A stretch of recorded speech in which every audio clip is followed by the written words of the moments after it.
Mother, I hear you in the river's song. Eternal waters flowing on and on. Mother, I hear you in the river's song. Eternal waters flowing on and on. Hey Ananda, hey Ananda, hey Ananda, ho, aho. Hey Ananda, hey Ananda, hey aho. Hey Ananda, hey Ananda, hey Ananda, ho, aho. Hey Ananda, hey Ananda, hey aho. Aloha, friends and family. Welcome back to this week's episode of The Embodied Healing Self. So, it is my deepest honor to share with you today one of my sweet and dear soul sisters, Ragda Deeb. And we just connected before recording as I received a beautiful song that she sang to me. And it just felt so good. I am so excited to share her with you today. She is an intuitive coach. She is a mother of 4. She is a healer, a yoga teacher, and a spiritual alignment coach. And spiritual alignment is something that I know this community is ready to dive into and allow yourself to just receive the wisdom and the knowledge that comes through my dear friend today. So thank you so much for being here. Thank you, Jen. I'm so happy to be here. I'm so happy to have you. So for those of you listening on the podcast, Ragda is outside. If you're not watching the YouTube video, I invite you to watch the YouTube video. You may hear the birds, you may hear, we have a little critter, raccoon that keeps visiting. So you might hear all kinds of nature sounds while we are speaking today. And behind her is a medicine wheel that I have been a part of for those of you watching through YouTube. Ragda is that friend who we howl at the full moon together. She hosts women's circles for full moon and drum circles and medicine wheels, and we've done some sweat lodges. And so really, truly, she is the friend for me that really embodies the wisdom and the teachings of what spiritual alignment is. And so I'm happy to share this with the audience today for those of you that are in a place in your life that are seeking or curious about what alignment might be, what spiritual growth might be, what the two of them together, spiritual alignment might be. And she's got some tools to share with us, some techniques, a program that she created, which I will invite her to share. And yeah, I'm just super grateful to have your wisdom and your grace on the show with us. Thank you. Thank you. Yeah. I am really here. Yeah. And for us to just talk.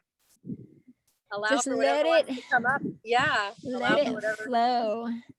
Yeah. So I'd love to invite you just to share, how when you look back at your life and you really drop into this knowing of like, this is what I'm here to do. I'm here to lead people to their own path of spiritual alignment. When you look back at your life as a whole, where did you notice that that was already showing up throughout your life? I would say most prominently in my marriage, honestly. That was the place, or I guess like the avenue through which I started to realize when I was in and out of alignment. And yeah, it was through that relationship that I got to get really clear about when I felt I was in expansion AKA alignment, versus feeling like I needed to contract or make myself a little bit smaller out of alignment. And I've been on this, a very, very, you used the word dedicated before we started recording. Devoted. Devoted. Yeah.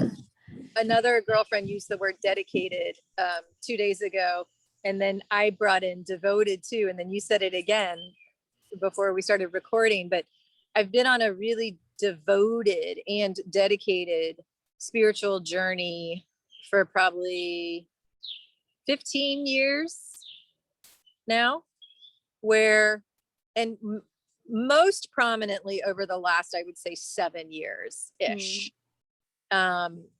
where I've just been getting very, very keen on what it means for me to be aligned with that deepest part of who I am, aligned with spirit. Yeah. So 15 years ago, like what was, because you're no longer in that marriage. And Right.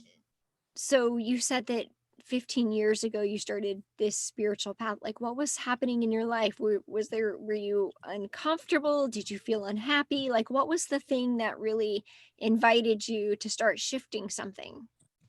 You know, now that you use those words, it really started for me pre-marriage. So we're talking 25 years ago through, and then, yeah. So the I guess like to go back to the original birth point, like birthplace, because for many years, I actually considered myself an atheist and had this very kind of like standoffish, like, you know, God, I don't like that word, but you know, God is a crutch and that's only for people who like need assistance in their life. I went through like this phase of non-believing.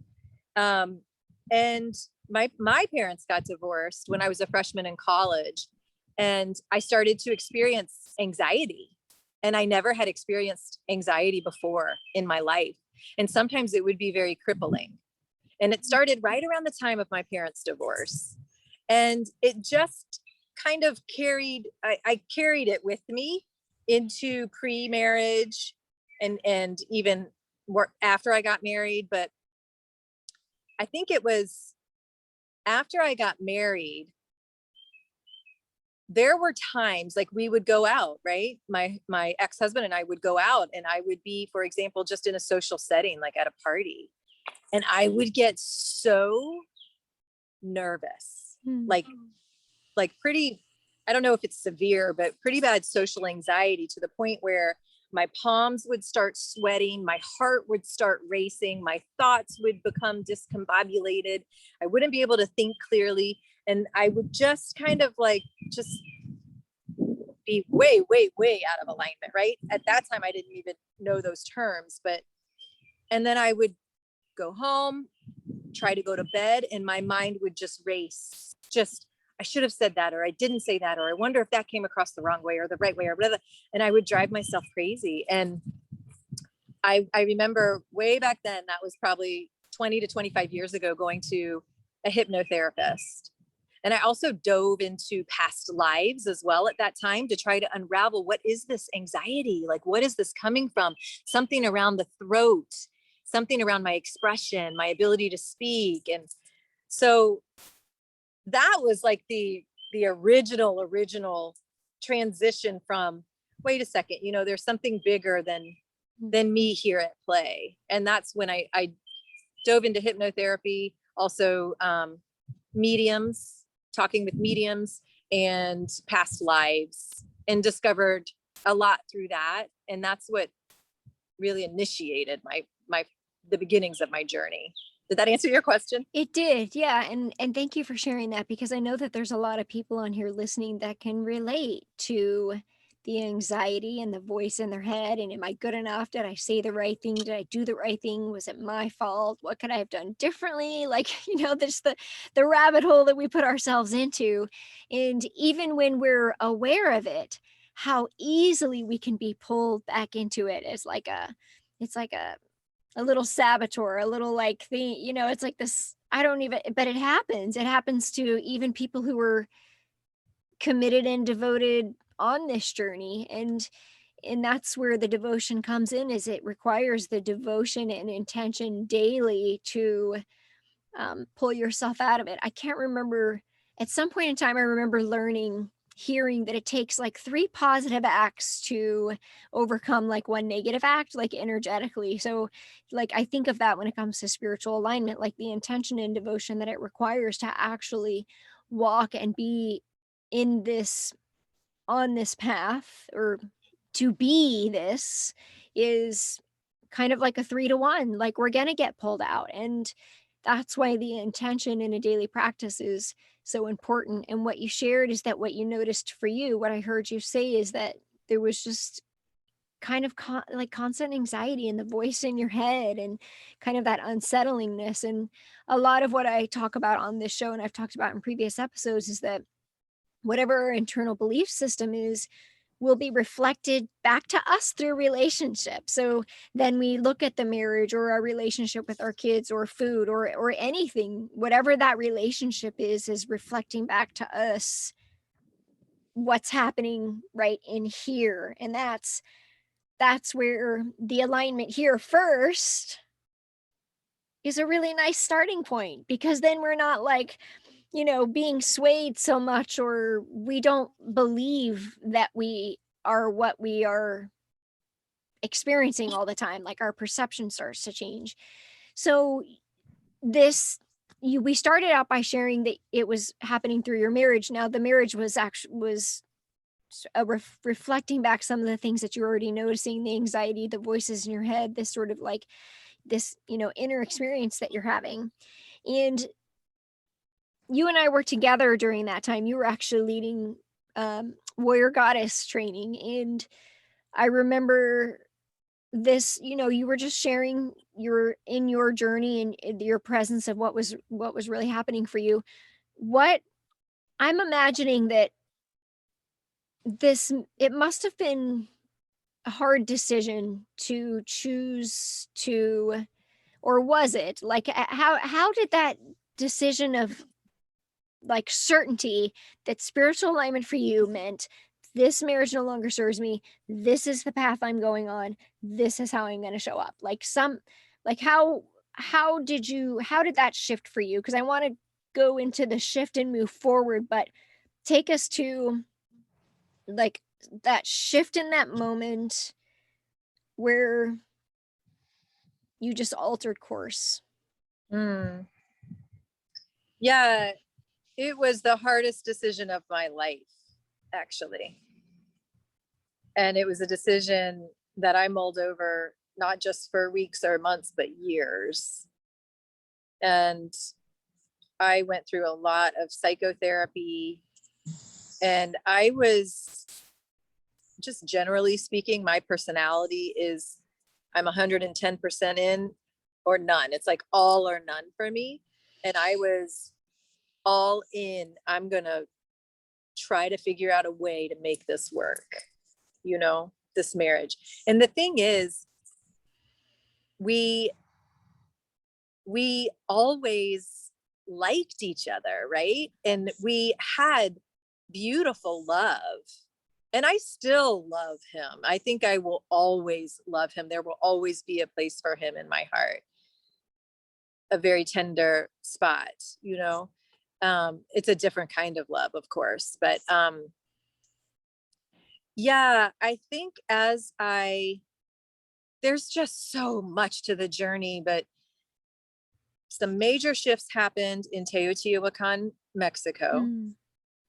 Some very earth-shattering transitions and dismantling, and some major shifts happened in silent retreats with one of my spiritual teachers, several silent retreats. I had some big, big shifts.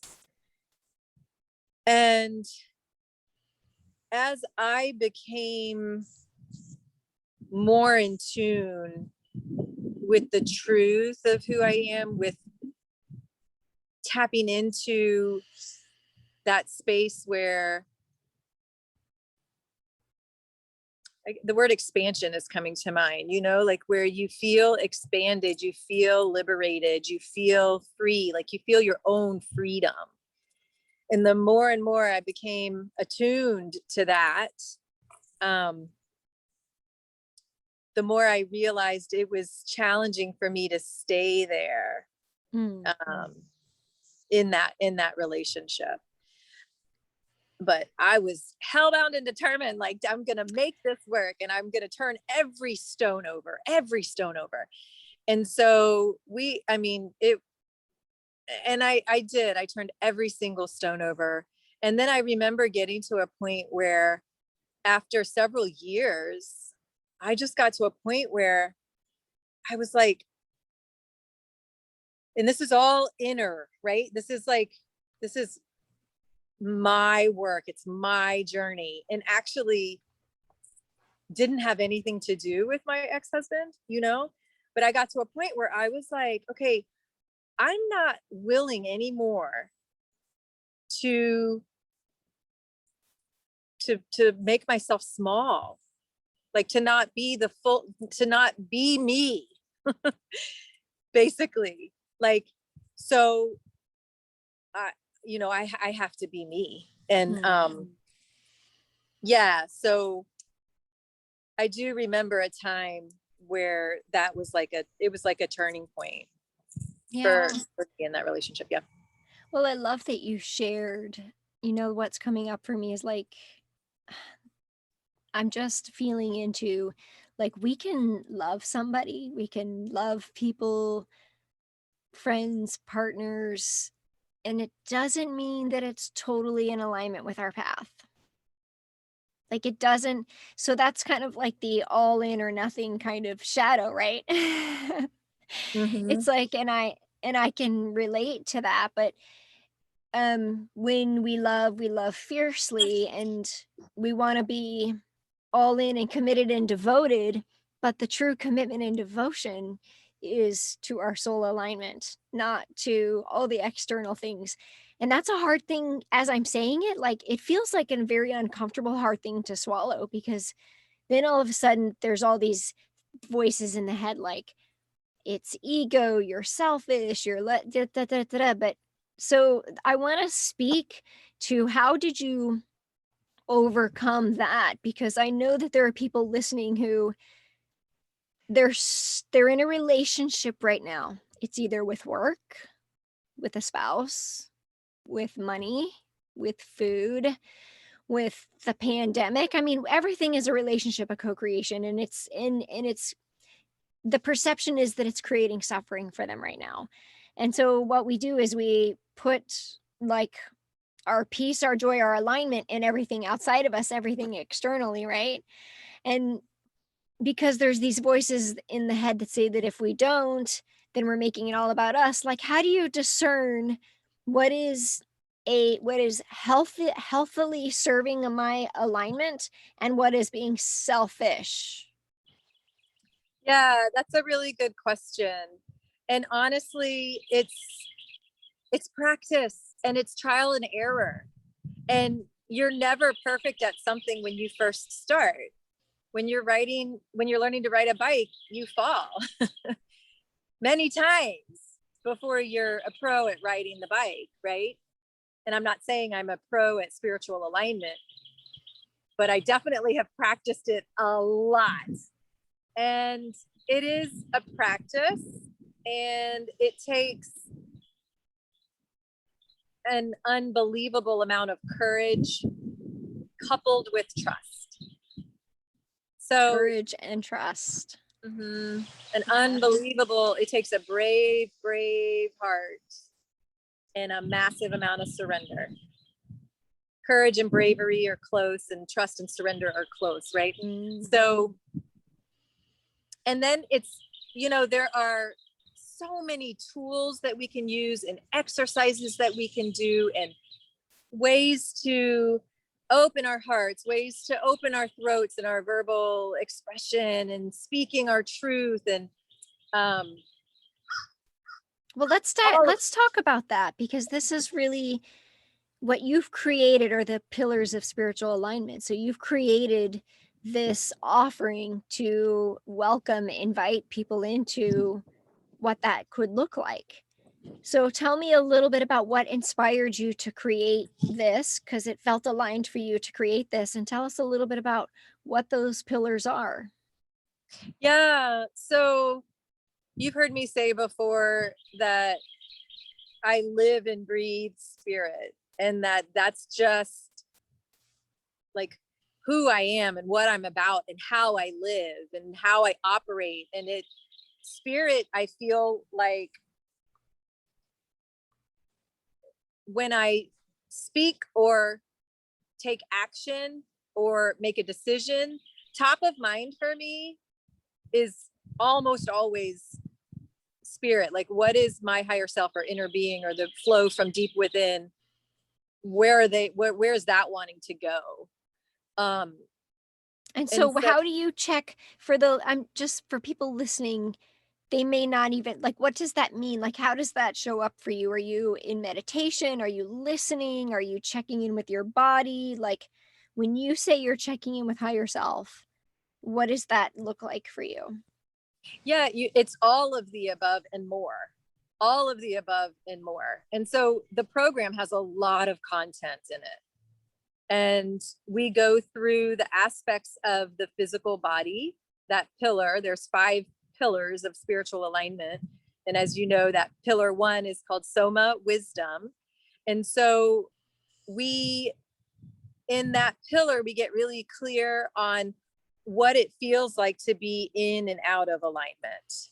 And I was sharing with you the other day, I created a chart, and I counted them as you and I were talking the other day. There are 15 words, actually 30 total, but 2 columns, right? And one that's how one could, like the words one could use when they feel like they're in alignment, and the words one could use when they feel like they're out of alignment. And some examples, if I can think of them off the top of my head, like contraction would be out, expansion would be in, leaning in would be in alignment, leaning out would be out of alignment. Like Busy. Is that out of alignment? Yeah, well, I think that depends. Yeah. When you're busy, do you feel like you're expanding or do you feel like you're contracting? Yeah, I know for me it's a contraction, it's a distraction. Uh-huh. Yeah. Yeah. So there's little things like that, that you can learn, and questions that you can ask yourself. So what would some of those questions be? What are some of the questions that you ask yourself as you're checking in with your body? Yeah. One question that I love is simply, this isn't really in and out of alignment, but you said, what questions do you ask yourself? This is what's popping in, is asking repeatedly, like, what do I want? What do I want in this moment? And when you ask yourself, what do I want? Then all the story about the stuff that you don't want, and what we tend to do is we fixate on that's happening and I don't want that, and this is happening and I don't want that, and this is coming up and I don't want that, and then it's like, or this, I'm going to talk with this person and I don't want to talk about that. And it's like, wait, what do I want? And it just helps you get out of your head, and just, it helps you kind of drop into the body and then just feel into that. Like, what is it that I actually want in this moment right now? And that is often that's one thing that I use. Another thing that I will ask is, what does my higher self want? What does my spirit want in this moment? And oftentimes now I'm mostly aligned. Now what my spirit wants is usually what, the Ragda character, the identity, ego part of me. I'm usually aligned, not always, but asking what would that greater part of me, or the healthiest version of me, what does the healthiest version of me want to do in this moment? If you can, it's like not, and if you're keen on knowing your wounds or your defended patterns or survivor patterns, we all have these patterns we've created, right, as we've gone through our lives, and we all have wounding, right, that we associate with. So it's like, if you've done some of that work, then then like what the healthiest, you're like, wait a second, I think that's coming from a more wounded place, or that's coming from a more like defended self. That's a strategy. So are these feeling different in the body? Is it checking in with the body and feeling, kind of getting out of the thoughts and going into the body and just noticing sensations in the body with like what I want and don't want? Is that what you're doing? Yeah. Well, that would be Soma wisdom. Pillar 1 is getting clear on first of all, realizing and acknowledging that the physical body is an innate source of wisdom. And that in and of itself, most people don't realize. It's like, wait, now you're speaking my language. Right. Because I know you know this and you teach this too. But it's like most people don't even realize that there is an innate intelligence to the physical body, and the body, as we know, is always in the present moment. Yeah, that's an interesting conversation because, and I'm so happy that you brought that up because I'm so passionate about body wisdom as well. And one of the books, I've said it probably on 10 different podcasts, that I love was Dr. Peter Levine's Waking the Tiger. Really helped me to understand my own experience and what was happening around my near-death experience that I couldn't physically remember, and then being able to remember it in a different time. It was the most bizarre experience. But we hear people say, oh, mindset's everything, have a healthy mindset, like create affirmations, and that's great, but it's not all of it. And then people will say, let go of the thoughts and drop into the heart. Okay, I can let go of the thoughts. Okay, I got that. I've been meditating for 5 years. I'm witnessing the thoughts. Now I'm in my heart because now I feel safe. Now I've opened my heart.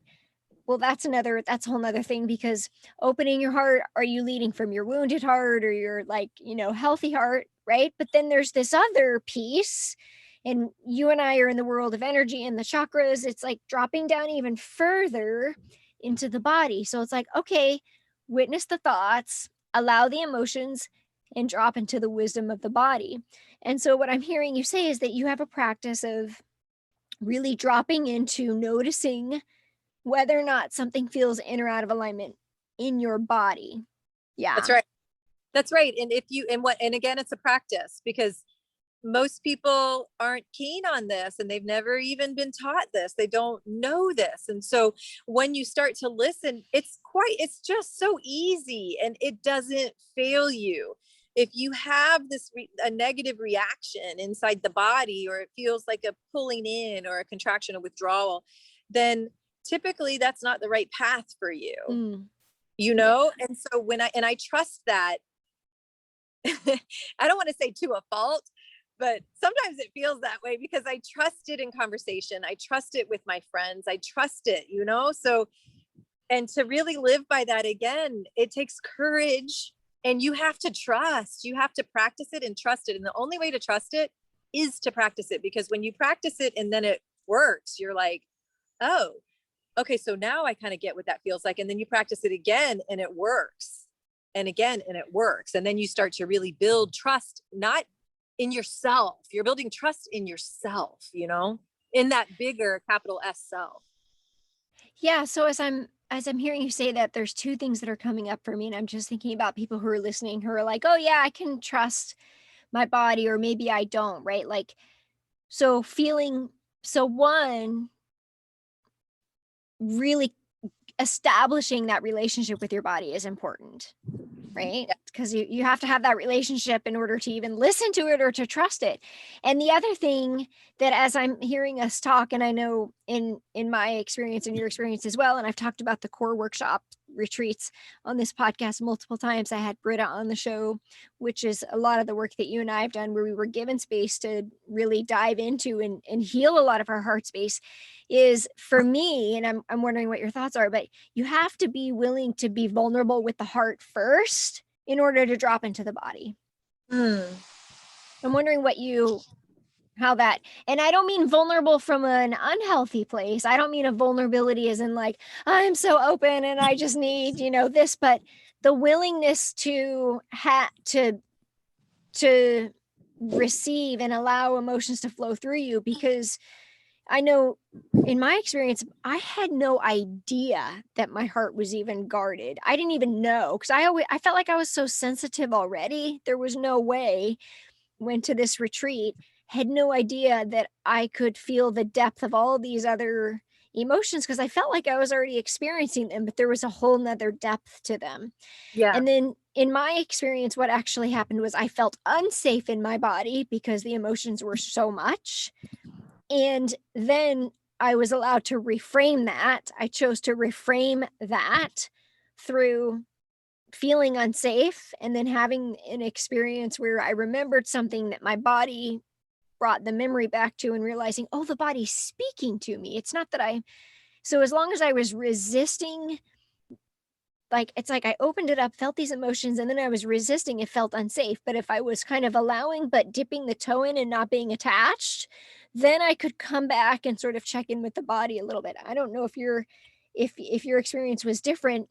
And I'd like to hear what you have to say about that. And the reason is because I feel like vulnerability around emotions is still a thing in our culture. So what is the healthy, like, how does that relate to dropping into the body, and what is sort of like the it's a delicate walk. Like, what does that look like for you when you're checking in and in your daily practice, and how did you navigate that? Yeah. Okay. So there were a lot of questions there. So let's see if I can kind of, um, I think that for everybody, the process of unraveling and unwinding to get back to the truth of who they are is going to be completely different, right? So I don't think everybody would open the heart first and then drop into the body. I think some might open the body first and then be able to access the heart.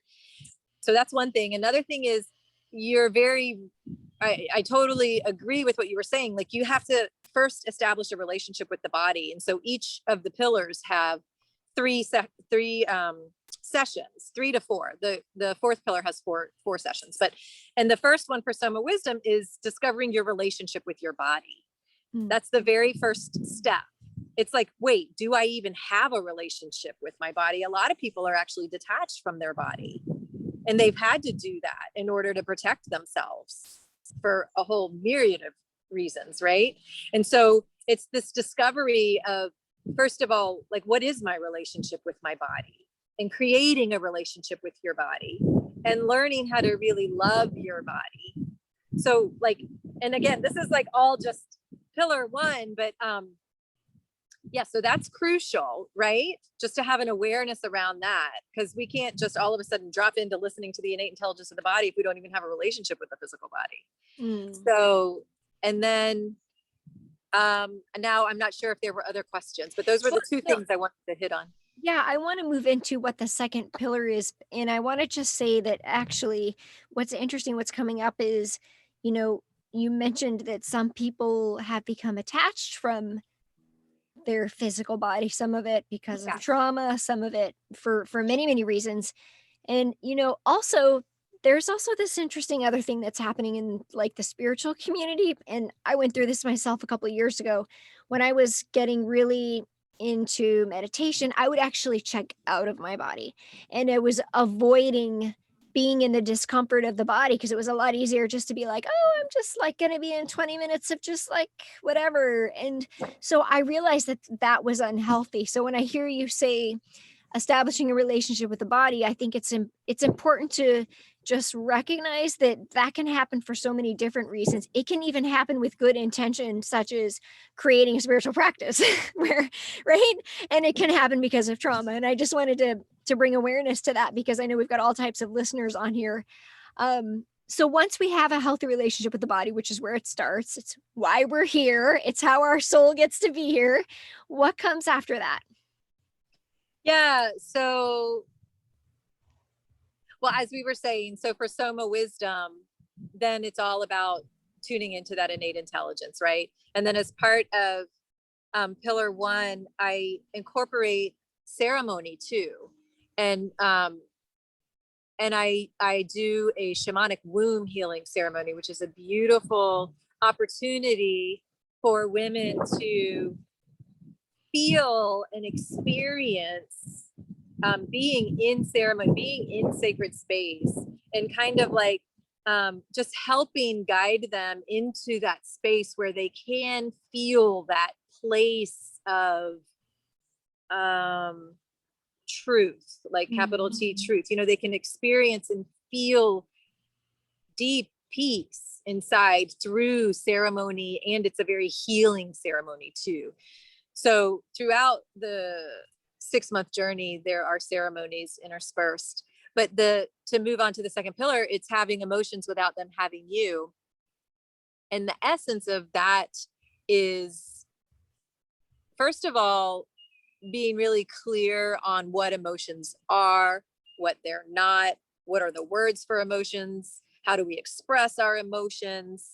So that's kind of one level. And then another level is to learn and experience and embody the fact that, yes, we have emotions, and they too can be incredible guides for us as well. Just like the physical body is one tool that we can use to bring us into alignment, so too are the emotions. So the emotions can bring us into alignment as well, and we can be attached to the emotions too. So once you get a feel for what the emotions are, what they're not, how to process them, how to express them, then you can reach a point where you can actually take a very healthy detachment from the emotions as well. And the element, each, like the physical body is associated with the earth. Emotions are associated with water. This is according to the Toltec wisdom and philosophy of Teotihuacan, Mexico. And so the emotions flow through you like water. So there are practices that help you not get stuck, basically, in the emotional body, because that's what so many of us do. We get stuck in sadness. That's what depression is. We get stuck in anger. We get stuck in all kinds of, energetically, they say cancer is the manifestation of anger in the physical body. So it's like, it's learning how to let the emotions flow through and not let them get stuck in your being. And you can have and I love crying. It's kind of weird to say, but I love to cry. And I can cry, and I have many times had very intense emotional releases without even knowing what they were about. Yeah, let's just normalize that. Let's just normalize that we are humans having an experience, and it feels really good, and it's very detoxifying for the body, and it's just a release. And we don't even have to have a reason. Yeah. And letting out anger, same thing. It's not a bad thing. You can let out your anger in a very healthy way. You can let out your sadness in a very healthy way. And you can let it. It's not about not feeling or resisting or not allowing it to flow. On the contrary, I fully feel the emotion. I mean, if I am angry and I need to burn anger, girl, I will burn that anger. And if I feel sad and I need to cry, girl, I can cry, right? I will feel it all, every ounce of it, but I won't, it doesn't stick. It'll just go through, right? I can just let it go through. I can let it pass. I can experience it all without, not always, but without the story, without the drama, without the attachment to it all, right? So it's learning, that's pillar 2, having emotions without them having you. There's a couple things that are coming up. And I know my check for myself is always witnessing my emotional body. And there's so many things coming through. One question is, can you give me an example of the way that we experience anger or sadness in a healthy way versus an unhealthy way, just for clarity? Can you just sort of draw that picture for us? What does that mean for you? Yeah. So an example of expressing anger in an unhealthy way is, let's say I'm really frustrated one morning and I just am frustrated about something, and it's starting to fester, and I'm getting angry, and I'm getting my kids ready for school, and I'm making breakfast. And let's say my son is sitting there and I've served him eggs and he's like, "Mommy, will you get me a cup of water?" And I say, "No, you get it yourself. You've got legs," you know? Yeah. So, but it Um, started when you were feeling it and letting it fester, right? Like yeah. it's not the moment that you're having an outburst, but it's really addressing it as it's starting to bubble up. Is that, Yeah. would you say yes? Yeah. Yeah. And you had asked for an example of unhealthy emotion outburst or anger outburst versus healthy. Yeah, you're right. Absolutely. And so what would they help what's a healthy way that you allow yourself to express anger or sadness? Because you say that you do this often. And I know there are people who are listening who are like, oh no, I don't get angry, or I don't let people see me cry. I've got this. I've got this. I'm good. Yeah. I So think the how, yeah, what is that? And I know the space you hold is for people to express that, which is beautiful and super healing. Some people have to start on their own first. Like what is that? What does that look like? A healthy way? What would you say that is? I would say just being like ruthlessly honest with yourself and your emotional body. And again, just like you have to get to know your physical body, you have to get to know your emotional body as well. So being very honest and tender and loving with yourself and accepting what arises in the moment, um, and not suppressing and pushing it down. I like to use the analogy of a beach ball, and our emotions can be analogous to a beach ball in that when we don't have a healthy relationship with them, we shove that beach ball. Have I shared this with you before? Yeah. Yeah, we shove that beach ball down under the water, right? And it's like, no, like I'm not going to get angry, or I don't want to cry in front of somebody. I don't want to do, like, no, no, no, I'm happy. I'm happy. My life is joyful, or whatever, like we all have these tendencies, like, and we push it down and we push it down and we push it down. But that ball, it's hard to keep it under the surface.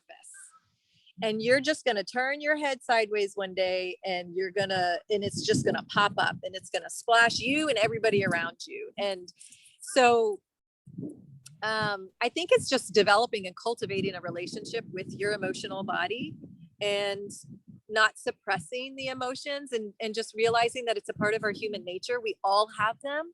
It's a part of being human. It's a part of the human experience. We're supposed to, that's one of the beautiful dimensions of being human, is our emotional body. It's And there's so many beautiful. different ways we can have an outlet. I know one of the ones that I love is through dance, running. Some people like to just run it off or shake it off. I know you and I have done some active dynamic meditations where we shake. I have done the pool noodle. I have done Oh, the pool pool noodles are noodle, great. taking that styrofoam noodle and just whacking the outside couch. I've given my children permission to scream in the pillow, and that was not something that I was given permission to do as a child. Like, No. it wasn't safe to ever express my emotions as a child. So I think that just even hearing and given that permission to know, and that came up a lot last year in 2020. There were a lot of emotions that were really coming out, and honestly, some of it in an unhealthy way through social media. Like, I think giving yourself permission to feel it before, and just being really aligned before coming out and sharing it. I mean, there was a lot of like emotional vomiting on social media that was happening that I know it didn't feel good for me. But then some people would say, well, that's healthy. It's okay to be angry. And I think, well, yes, but there's a way to do it a little more tactfully. Like, it's not about getting everybody together who's angry and being angry together, or blame. That brings me to my next question, is what I notice is a lot of time with our emotions. And I wanted to ask you to give me some examples of, like, we don't use the right words for emotions or feelings. We often use words that blame other people. So tell me a little bit about that, because this was a huge shift for me. It was like, oh, I can't feel betrayed. Oh, okay, because that means somebody betrayed me. So I had to dig deeper. So tell me a little bit about, and for the audience, when you said it's understanding your emotions, can you give us some insight a little bit more about what that actually means? Yes, absolutely. But I want to, before you said some things that I just want to touch on. You were describing how social media, you came across some instances where it became more of like an anger venting thing, that it just didn't feel good, right? And I just want to point out that that's an example of you being aware that that was out of alignment for you. It may have been in alignment for the person dishing it out. Right. That's And true. but it was out of alignment for you. And so for you to honor that feeling and maybe silence that group or that person or whatever for a little while, right? Yeah, Like, which is what I did. Good. Well, and then the deeper invitation is, why are you uncomfortable with their anger? You know, there's so Right. many layers you can go with that. Is it like you don't want to see it, you don't want to hear it, you don't want to tap into your own, or it could be sadness, it could be anything, right? But I know that anger was one that came up a lot, particularly around Black Lives Matter last year. Because of, you know, what was happening. So I think what we're saying for everybody who's listening is exactly what you said. Like, it might be out of alignment for you and it might be in alignment for the other person, and this is really just the practice of discerning what's in alignment for you and doing it by not making other people wrong. Yeah, absolutely. The wind is so strong. The wind agrees. Yes. Thank you, wind. So absolutely. And here's where the bravery and the courage and the trust comes into play, because, you know, something will happen. It won't resonate with you. You know, it won't resonate with your being. And so you are going to either trust that and walk away, whatever that would look like, you silencing the group or literally walking away from somebody or whatever that would look like, right? Like some toxicity, right? That doesn't resonate. So you trust it and you walk away, or you just kind of shove it down a little bit and you stay, right? And it festers, and you shove it down a little bit like the beach ball, and you stay in whatever's out of alignment for you. You can call it a toxic environment, you can call it 1,000 things, but like, and then eventually at some point it will erupt, you know, or it will manifest into something in the physical body, right? Dis-ease. That's like the real foundation of that word. Yeah. Exactly. Yeah. Okay. Yeah. So, and then you had asked, how do you discern between what is actually an emotion and what is not? yeah. And it's learning the vocabulary, right? And we both learned NVC, nonviolent communication, by Marshall Rosenberg. And I love to use his teachings for this specific topic. And you said that oftentimes we will feel like we're expressing emotions, but we're actually stating what we feel another person is thinking or doing or being, right? So like, a big one is, I feel misunderstood. That's a really big one that you hear a lot. And you're making an assumption that the other person doesn't understand you. It's not really a true feeling. I feel hurt. I feel sadness. I feel pain. I feel frustration. But I feel misunderstood is going to put the other person on guard, because their automatic is, well, I don't misunderstand you. I understand you, right? But there's a difference between I feel misunderstood and I feel hurt. Right. It's much softer. Then I want to lean in and be like, tell me more about that. But when you say misunderstood, I feel like I'm being made wrong. Right. So I feel defensive. And I think that is just that right there is super powerful. And the NVC tools are wonderful. Gloria Wilcox Emotion Wheel is another one that it really comes down to like 6 basic primary emotions. And then there's, you know, different types of emotions that stem from those, but just getting really clear in the way that we speak with people, like as you just said, that nobody wants to be in a conversation when they start from the beginning like they're already wrong. It's not easy to listen, but if you express that you feel hurt or sad, then I'm like, okay, I'm willing to listen. It's really, it's such a great tool. I love that. Yeah. So and after go ahead. Yeah, and I was just gonna say that to me is kind of like the basics of the emotional body and understanding the emotional body, right? Yeah. Yeah, it's a really great tool. We'll put, for the listeners, we're going to put those links in the show notes. So body wisdom, soma wisdom, understanding your emotions, and then what comes next? Befriending mind. Oh yes. So we So go I body. see you're kind of going up, like I was talking about, like, oh, the thoughts, the heart drop into the body. So you're starting with the foundation of the body, you're moving up into the heart chakra, befriending the mind. So tell me a little bit about what that's about. Yeah, befriending the mind. So, oh gosh, this one can be like a 2-year journey in and of itself, right? Actually, each one could be, but befriending mind, to, I guess, kind of funnel it down. I teach about how there are different aspects to the mind, 2 different aspects. We have the thinking mind and the working or functional mind. And the thinking mind is the never ending, we call it mind chatter in yoga, the monkey mind.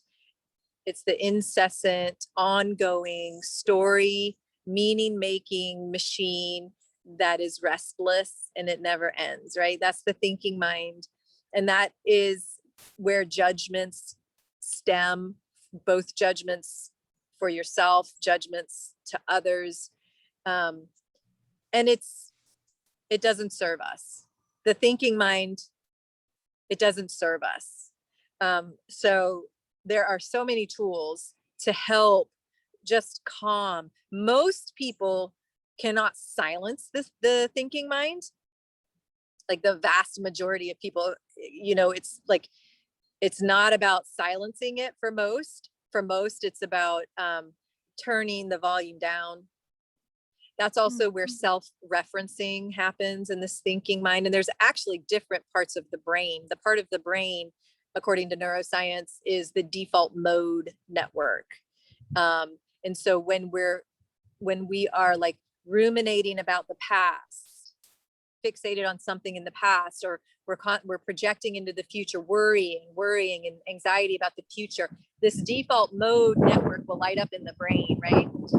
And so there's that. And then we have the working mind, the functional mind, which is activated with a tool, for example, like mindfulness. So in this 3rd pillar, one whole session is devoted to mindfulness. And each session is 90 minutes. So we're not able to like explore the depths of mindfulness, but they at least get an introduction to what it is. How do you do it? How do we incorporate it into our everyday lives? When you are being mindful, when you have activated the working mind, which is a different region of the brain called, oh gosh, it's leaving me now. Attention, the attention network. So the attention network will activate when you are being mindful, which means 2 things.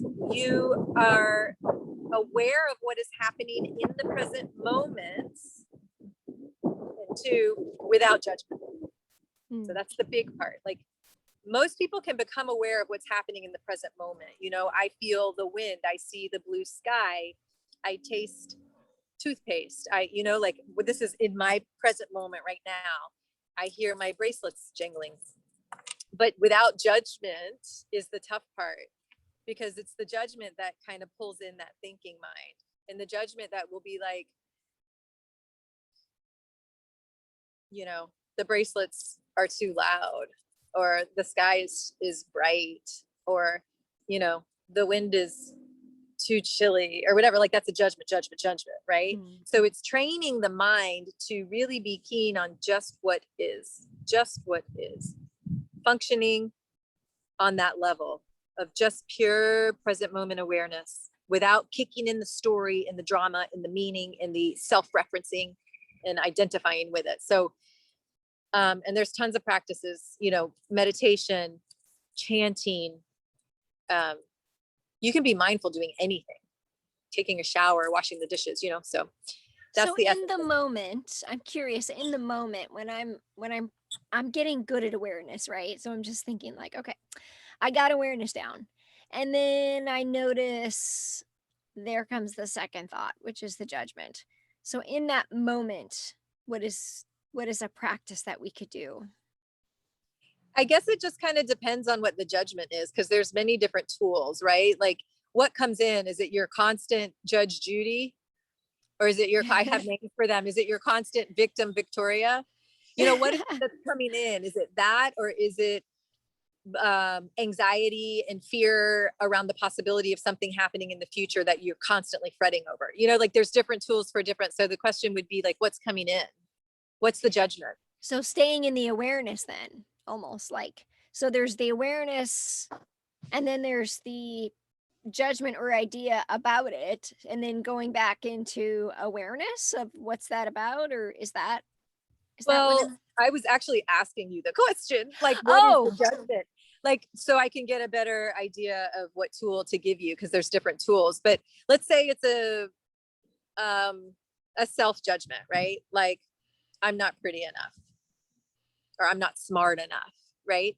So you first have to identify that, because most of the time this goes on and we're not, it's such a part of our being and our makeup and our patterning and programming that we are not even aware of it. So the very first step is just to start to tune in. What are those, if we're talking about judgment, what are those voices in the head? What are the patterns that come, that show up over and over and over for you? First of all, what are they? Second of all, can you catch them? So you have to be able to, in the moment, see them and catch them. And then if it is a judge, hi, Judge Judy. I see you, I love you, and I let you go. That's the practice. I see you, I love you, and I let you go. So you're not like, it's not like we gotta like, you're not fighting it really. You're not fighting it. It's just a softness. You're even loving it. Like, love all the parts and pieces of you. They've served you. That's why you have, that's how you got to where you are, right? And if it's not serving your alignment, if that thought no longer serves your alignment, then you make a choice in that moment. You want to keep it or not? You want to keep Judge Judy constantly there on your shoulder? Or I see you, I love you, thank you. Like, thank you for all you've done for me. And I let you go. I don't need you anymore. I love you and I'll let you go. Yeah, it just reminds me of that whole saying, like, what you resist will persist. It's like, just lean into it, give it permission to have a presence, acknowledge it, release it. Don't make up a story about it. Don't make it mean something even, right? Like, just witnessing it. So we've got body, heart, befriending the mind. What comes after that? The 4 secret chambers of connection. Ooh. The 4 secret chambers of connection. And that's 1 to self, to others, to nature, and to spirit, which is really kind of everything. So yeah, I mean, without going into every single one of them, there's different. Well, tell me a little bit about the nature one, because I feel like that's really, like, I think most people would say, okay, self, community, spirit, got it. But tell me a little bit about the role that Mother Nature has. And this is a big part of your relationship. This is very much what you embody. You're outside right now, you've got the medicine wheel. So tell me a little bit about what that has given you personally. Yeah, so having a connection to Mother Nature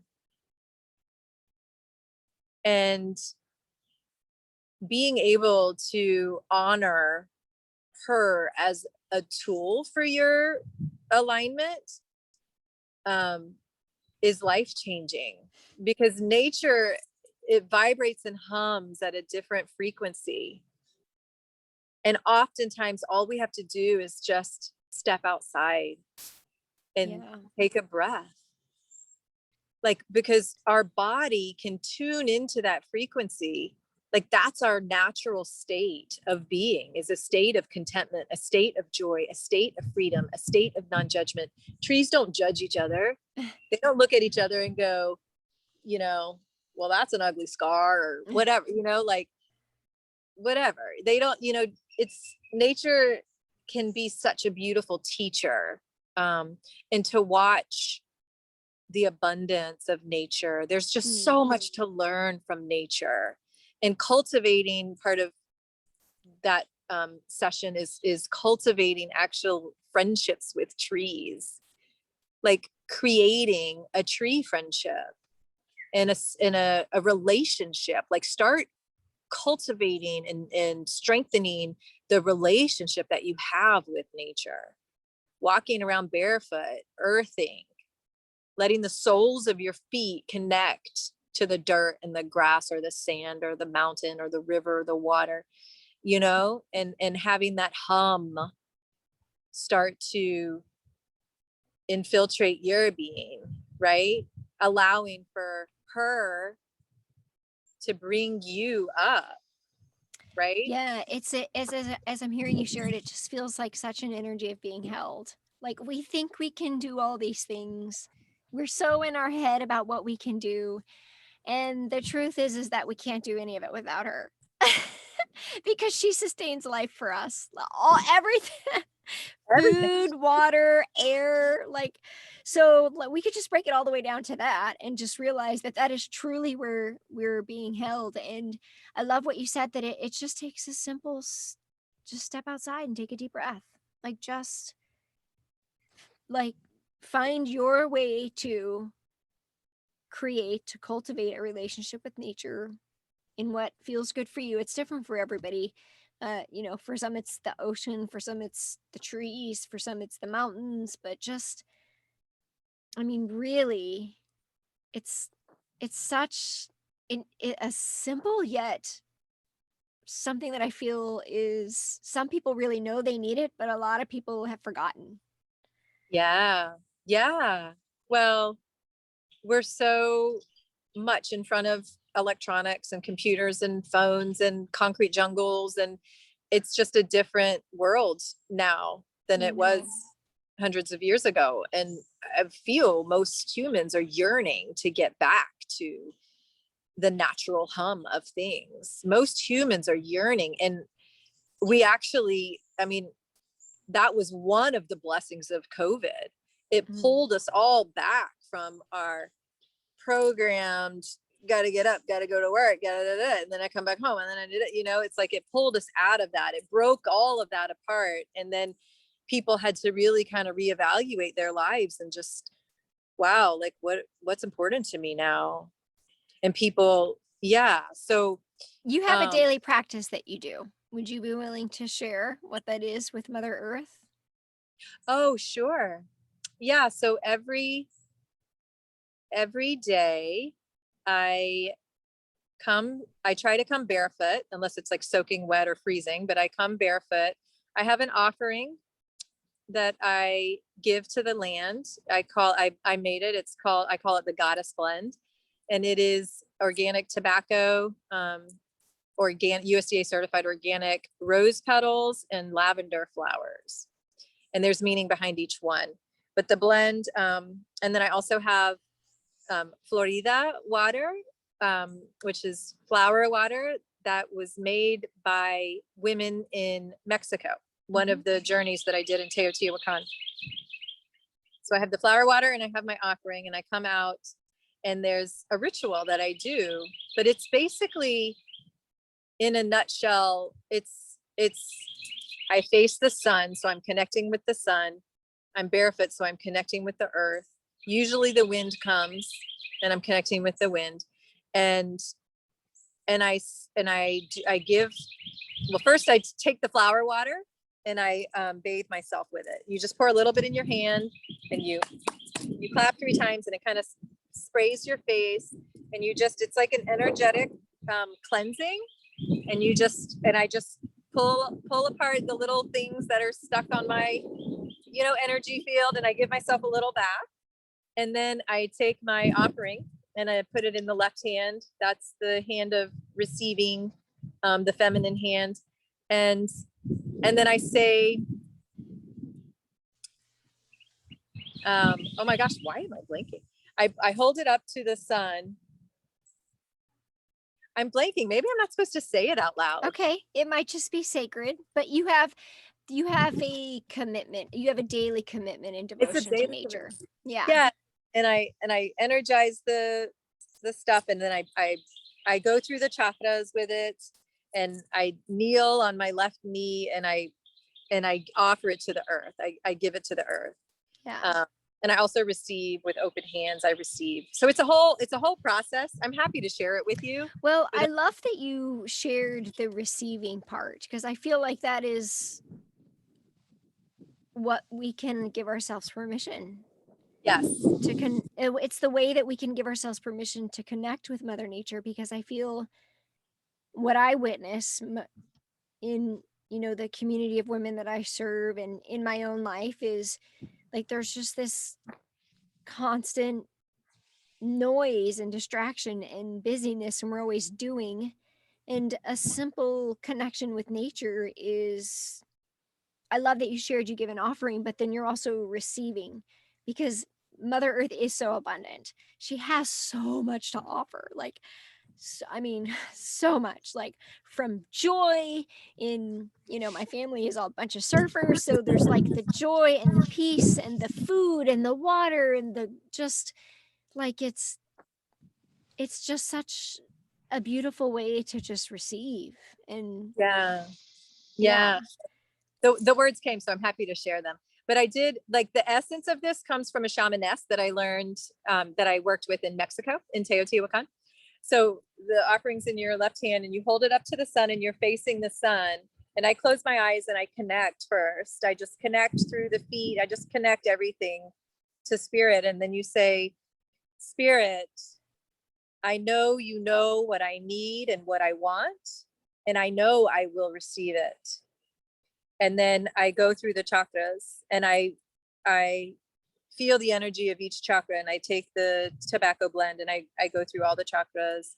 I always kiss, give it some love, third eye, and then I drop it all around.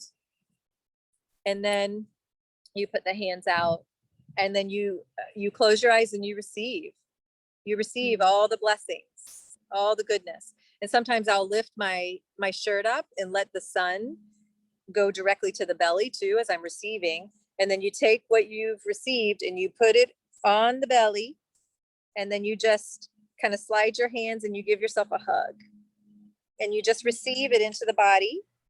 Give yourself a hug, and then you give thanks, you give gratitude, and you kneel on your left knee, and you take the palms of your hands and you connect them there. Mine are connected now into the grass, and you just kind of bow your head, and it's like reverence to all of it. Yeah. So that's it. Yeah, that's beautiful. Thank you for sharing that.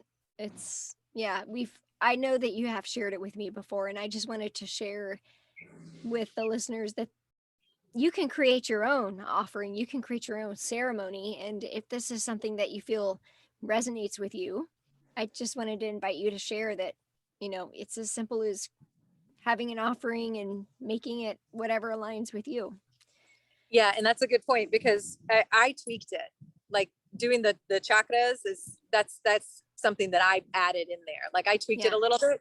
So you make it your own, you just make it your own, and whatever resonates with you, whatever opens your heart really and connects you when you feel connected to spirit and to the earth, like whatever that is for you. But it's really, really, really helpful to have a ritual where you do step out of the mind chatter into yourself, and you do it in nature, and to do it daily. Now, I don't do it every single day, but I try to do it every single day. Yeah, thank you for sharing that. And so, body, emotions, befriending the mind, the four secret chambers of Connection. And then what is the fifth? Always, ALL-ways, authentic presence. Always authentic presence. And so this is a really fun one. We explore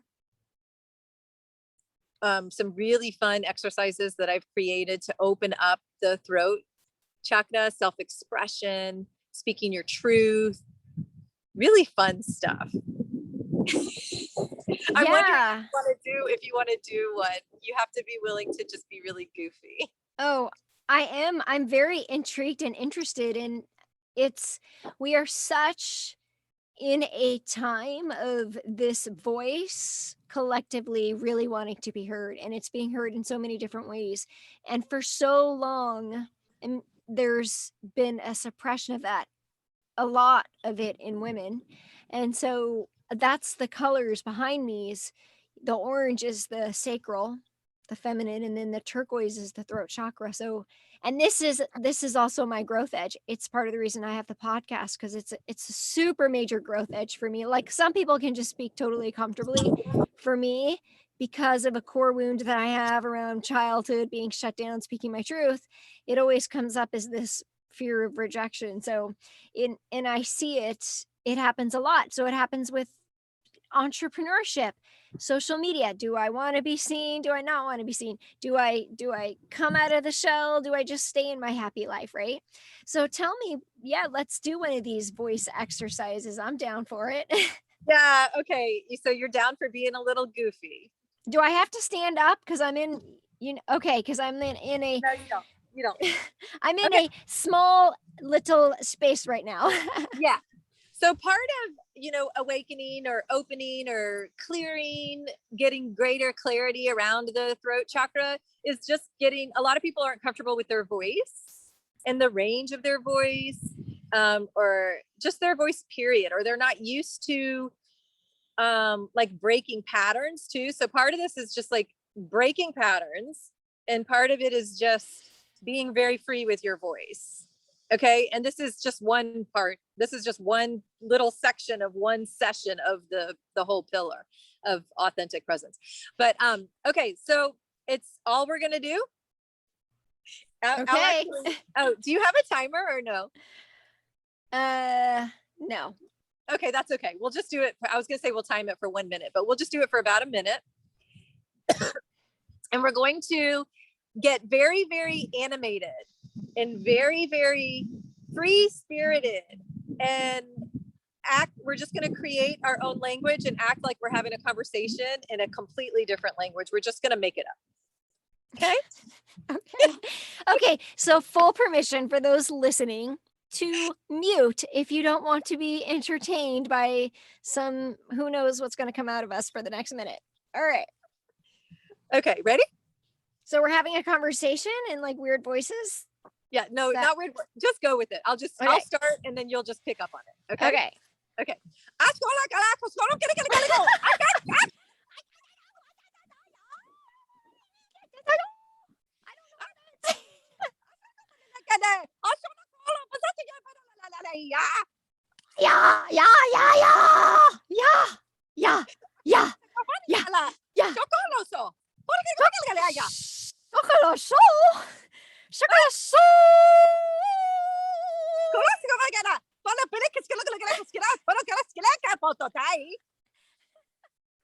Oh my god.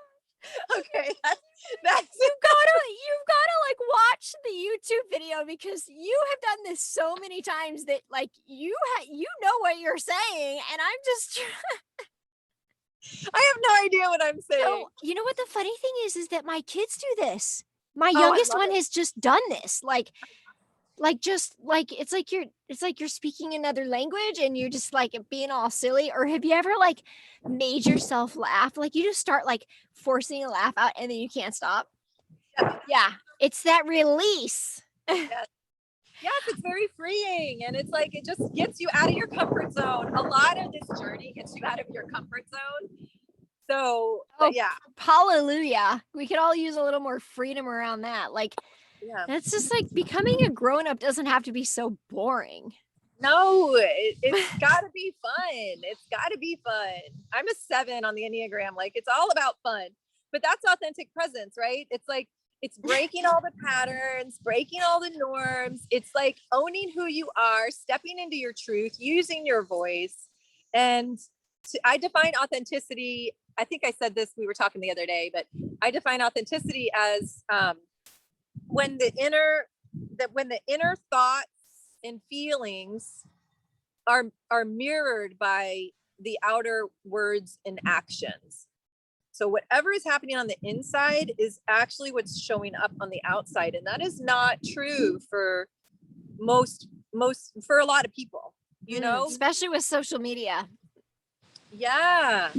And and and it's very hard, and again, it's very edgy, and it takes a lot of courage, and you have to trust yourself. You have to trust that you're going to be okay.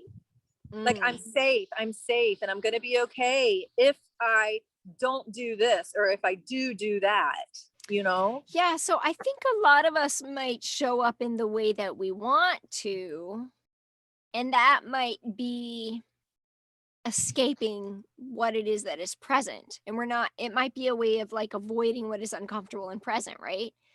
So Yes. it's just, I'm just noticing it's interesting because there's almost like that shadow of positivity, right? There is Like, there can be a yeah, shadow. it's Yeah, like that could be, yeah, that could show up, and you know, just finding that healthy balance and just normalizing all the experiences, I think, without even naming them or judging them, but just yeah, like normalizing it. we all know the people, right, that they show up, and like always there's that, you know, it's like always happy and always like this, you know, like, you know, the people like that, Well, I which don't know. is fine. My husband might be one of those people, and I asked him the other day, like, how are you, like, always, so how do you always see the miracle in everything? And I'm like, life is hard and it sucks sometimes, and people suck. He's like, yeah, they do. Yes, it does. He's like, and it's hard. I just practice it. And I'm just like, man, you know, and it, like, so most people who know him wouldn't know that, because but he really truly does choose joy, but Yes, he acknowledges that it's difficult. It's a choice. And that's what he just said, is like, it's a choice. It's a it is. choice. It's a choice. Yes. It is. Acknowledge what doesn't feel good. And then, hey, guess what? You got another breath. Choose from there, right? It's a new Right. moment. And the thing is, you know, when you're in spiritual alignment, generally you're at ease, you're in flow. It's Mm. like the things just come to you naturally, things that you're wanting or needing. And that generally feels positive and good, right? So you're generally upbeat and happy. Like I do consider myself to be a content person. Not all the time. Like if I'm sad, I'm sad. But Yeah. you know, but yeah, being in alignment doesn't always mean you're joyful, content, and happy. Ooh, that's okay. We're gonna quote that. Because I think that when people are listening, they're thinking, okay, if I'm in alignment, everything's gonna be great. Yeah. Sometimes in order to be in alignment, sometimes you have to scream and Yeah. yell. Make the difficult choice. Yeah, to be in alignment, sometimes you have to release emotion and just cry if Mm. that's your truth. And that's authenticity too. It's like showing up as you are, true to yourself, capital S self, true to your spirit, showing up as you are, even when it's uncomfortable, even when Yeah. you're going to piss somebody off, even when you might lose a friend. Like nothing is more important than your alignment, than your service to spirit. Like, and when you are in service to spirit, all that you need will come. Mm. Yeah. And this is the new paradigm. This is the new, you know, everybody talks about the dismantling of the old paradigm, and we're in the new world, and we're shifting from third to fifth dimension and all that talk. But it's like, it's living in your authenticity moment by moment. It's a heart-centered, heart-opened way of being, feeling, living, operating 24/7. It's not just something you go to a retreat, you experience, you go back home, you have your life. Like, no, like the retreat becomes the life. The Right. meditation becomes your life. The way you feel when you dance becomes your life. The way you feel when you surf becomes your life, right? Yeah. I think that is the perfect place to just come full circle and just end with that little nugget of wisdom. It's becoming that alignment. It's not something you do. It's not, we the name of this show isn't doing spiritual alignment. Yeah. Yeah. The pillars of spiritual alignment are living it, being it, and practicing it, in a devoted way. Just the willingness to practice and having compassion for the idea that the practice might change and it might look different from day to day, or depending what's happening in your life, or maybe something needs to shift a little bit because maybe you're working on something else, but allowing yourself the grace to just flow with really what those pillars are. Is they're what I'm noticing is that those are the inner guidance system. So the outside world can change, even the things that we do to get in alignment can change, but it's that all is reflecting back what's that inner guidance system. Like where is that for me? Right. It's like, yeah, it's cultivating